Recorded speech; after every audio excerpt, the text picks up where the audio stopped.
to my front yard garden tour for the month of June. We are officially into summer now, and that means all the things that go along with summer. Lots of heat, for some of us, lots of rain, and also vacation time. I just got back from my vacation to Aruba, so this is my front yard garden tour, just getting back with not pulling any weeds or anything. I want to show you what's looking great, like blooming for the first time right now, and also what is spent and tired and done, and saying I'm retiring now for the rest of the year. Hi you guys, this is Nicole from My Carolina Garden. My garden is located in growing zone 8B, and we are in southeastern North Carolina.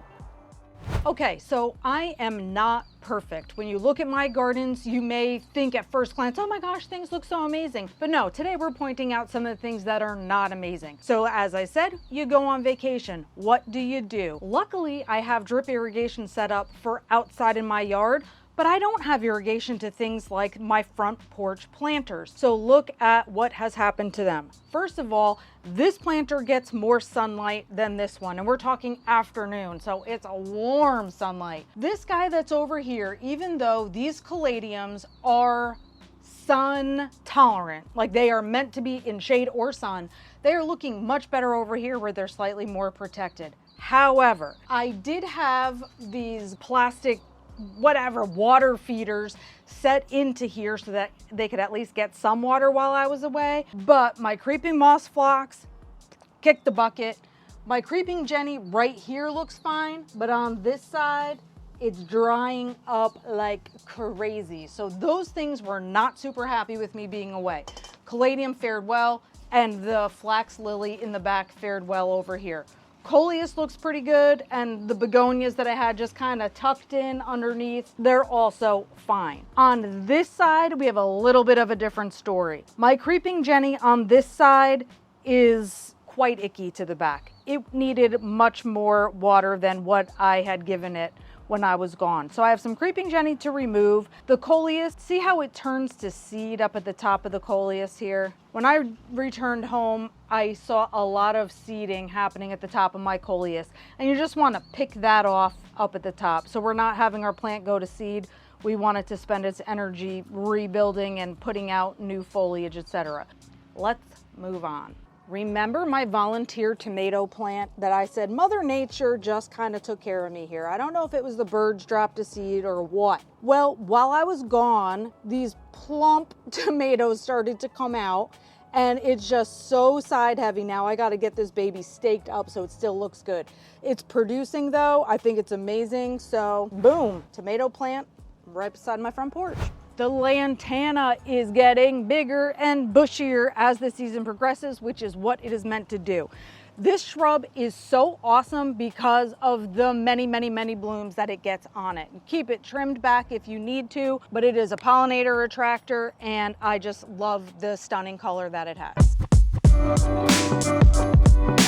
I'm not even sure if I've pointed this plant out to you yet, but I certainly didn't have blooms on it before I left for vacation. So this is my little lime punch hydrangea. So we start out with the flowers that are obviously white, but then over time they begin to turn into shades of pink and then red, so it's going to be a multicolored bloom. You know how I'm a sucker for those multicolors, whether it's the variegated leaves or the ombre colors of the flower petals, so that's what this plant is going to offer me here. It is also sun tolerant, a kind of hydrangea that likes the sun, so I get to keep that right out in my front yard. Do you remember how I took this pot of Diplodenia or Mandevilla, yes, I use those words interchangeably almost now, and I put it out into my front because I said I want something that's heat and drought tolerant and is going to keep blooming? Well, here we go. It is looking so stinking good. The creeping Jenny that was in its pot with it is right down here in the ground also. I'm not sure if I should do a little funny business here and get it to stand up a little bit more, but it is blooming amazingly. Not tired at all, as compared to the things I'm going to show you next, which are looking very tired.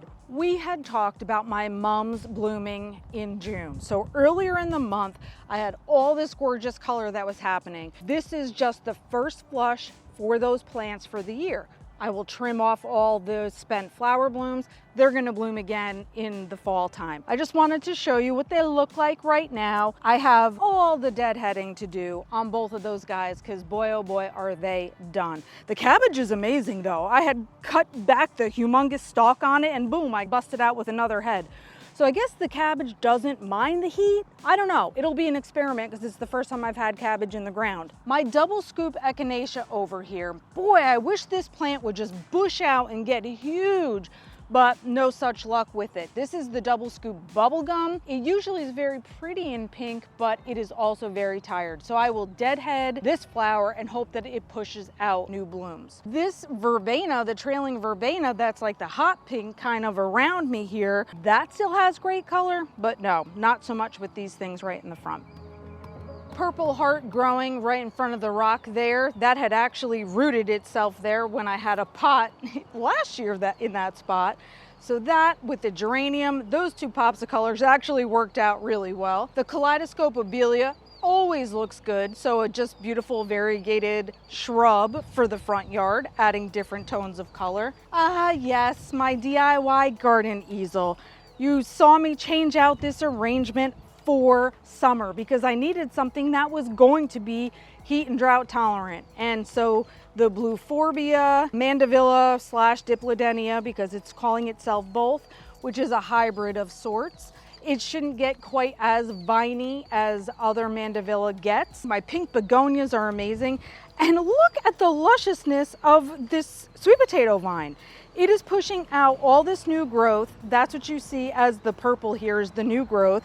And then as it starts to get a little bit older, the purple just goes kind of more to the edges of the leaves. And then it ends up fading out with less purple. I love it so much. This is an amazing draper. So it's like taking up so much of the easel. Yeah, I find myself having to like take off spent foliage because as I said, I haven't done anything up here since I got back from vacation. Right behind me is an area I told you I knew I was going to have to change out because I planted this up back in February. So I had the gorgeous violas and pansies that were in here. They don't love my summertime weather. And I knew that was going to be happening. The dianthus here simply can be deadheaded. I will see more flowers on that, and that's the pink. But the purple and the yellow, they're done. They want the cold weather. I don't have that anymore. The Dusty Miller, on the other hand, hello. Look at this growth. Oh my gosh, like hecka tall over here. So I want to trim that back because that's not what I'm looking for. And then my Kilmarnock willow is starting to get wild.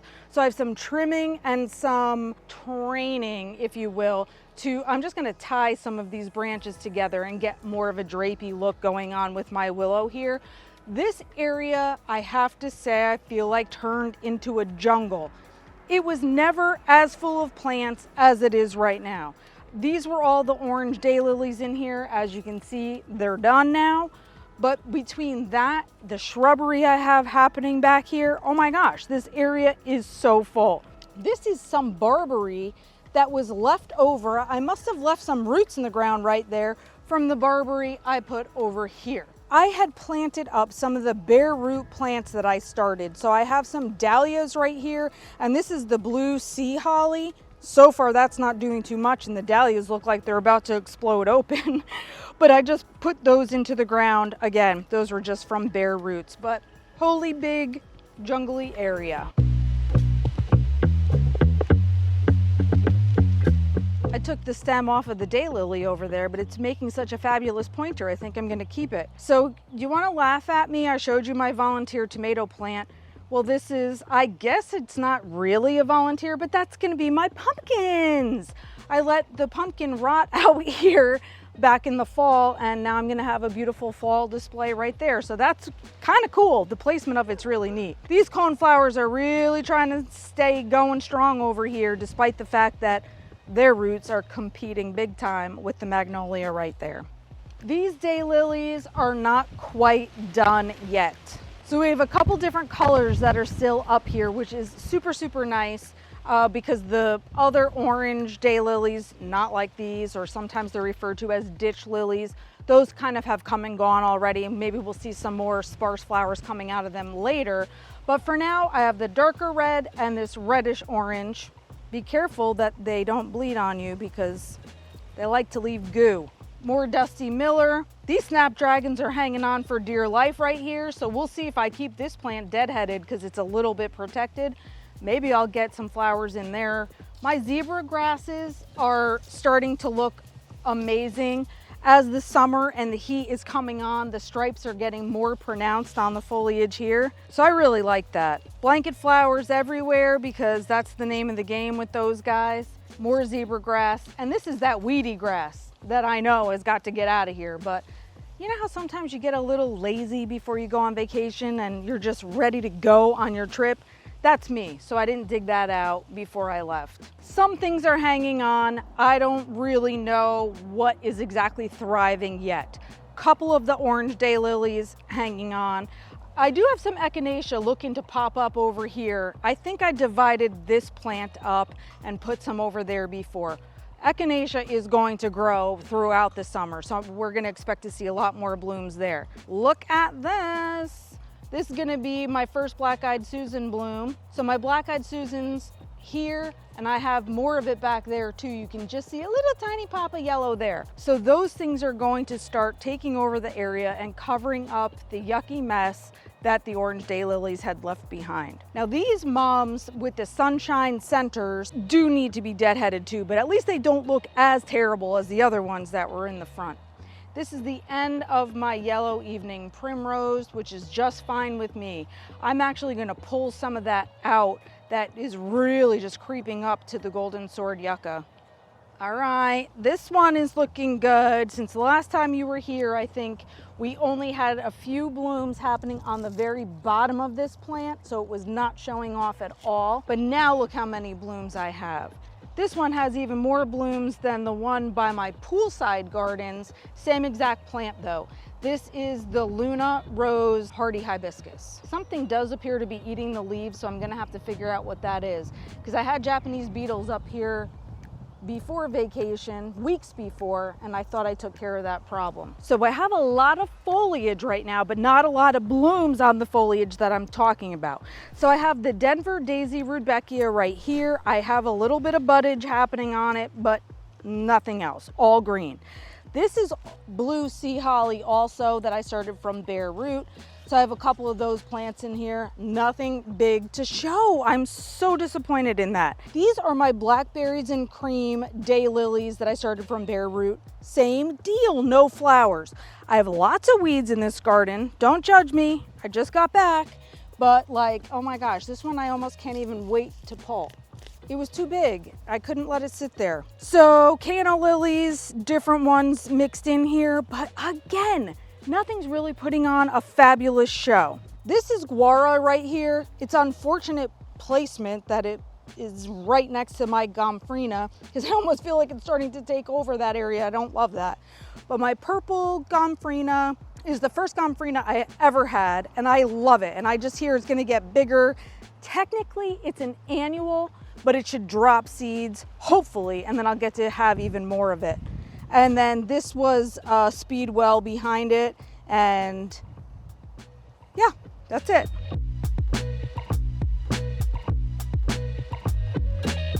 These lilies are the tiger lilies, those upside down orange blooms. I have so many buds, but it's really, I guess, a July blooming plant, so stay tuned. Stay tuned for seeing lots of blooms happening over here. Those are orange though, and then my canna lilies that are out here clearly are orange bloomers too. So sometimes you end up getting a lot of a single color that you didn't really intentionally do.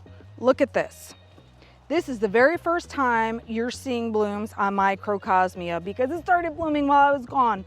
This plant I got from my sister last year, so I never saw it bloom in my garden, but I can see we also have a little baby propagating over here. So I want this to get bigger and bigger and bigger because I love almost like a delicate tropical style look on this plant. I have Russian sage here that I got from my mom. Now in my mom's garden, it goes haywire. And everybody always says how the Russian sage grows huge, you get so many blooms, it's hard to control sometimes, but that is simply not my experience with it here in the island of Misfit Toys. This Russian sage was planted here 2 years ago. It has not gotten any bigger, so it doesn't love the growing conditions out here, I guess. So here's yet another area where some cutting back needs to be done, or almost deadheading, if you will. The hostas get those very tall, droopy flowers on them. I don't love the flowers that come on hostas though, and so this doesn't bother me that I have to cut all these stalks down. If the flowering's over, that's fine, because I grow hostas for foliage and not for that. But those need to be clipped back, and my coreopsis, this is the sun-kissed coreopsis, oh my gosh, major deadheading over there too. So I have a lot of work in front of me over here.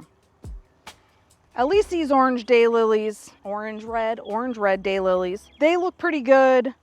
But yikes, I'm kind of feeling like I'm losing the cohesiveness of this whole garden space. So I don't love that. So gardens are ever changing, right? And sometimes your garden's looking amazing and you're loving everything that's happening. Sometimes you're in a situation like I'm in right now, out here at least, where I'm like, again, lacking cohesion. I feel like things are starting to kind of get messy. Obviously, I have lots of weeding to do, but that's exactly what happens when it rains a lot. And right now, the weeds are thriving. So I have work to do to clean things up, but I think I'm missing some spotlight plants or something that's really like, it's okay, this area still looks great because this plant is there. Drift roses need to be deadheaded. Blanket flowers, some deadheading, otherwise they're sort of okay. What the heck is this? I have no idea what this plant is. I mean, I assume it's a weed. It's kind of cool. It's not in the right place, so I don't know if I'll keep it, even though it's kind of cool. And then I have agave back here. These were both given to me. They looked like absolute garbage when I first put them in the ground. I wasn't even sure if I was going to keep them. But now I think I'll just clip off the stems, the petals, I don't know, off of these and see if I can't keep this and see what happens from there. Maybe it's gonna look super great. So by now you know me and you know like my gardening style. So since I'm kind of not excited about how things are looking up here in the Peninsula Garden, you know that means I'm gonna make changes. I have to. I hesitate to plant in the summer in the brutal heat, but I may have to do that. I'm not loving it. I'm not loving it at all. When I just showed you the tour of my secret garden, I said I was so proud of that space and the way things were shaping up. This is just a kind of in stark contrast to that. I'm not happy with the way things are shaping up here. This is real life. This is how things are shaping up. And if you're not in love with the way your space is looking and it's not what you envisioned, don't be afraid to change it. Work on it. The cutting back is going to help. The cleaning up is going to help. But I am really lacking something, especially in this area kind of behind me. I'm lacking that major focal point, the real piece of goodness. And it may not even be a plant. Maybe it's a fountain or something. I don't know. But that's what's going to be on my mind to fix this area. Thank you guys for watching. Please subscribe if you haven't already. Definitely follow me on social media for more fun. And until next time, you guys, happy planting.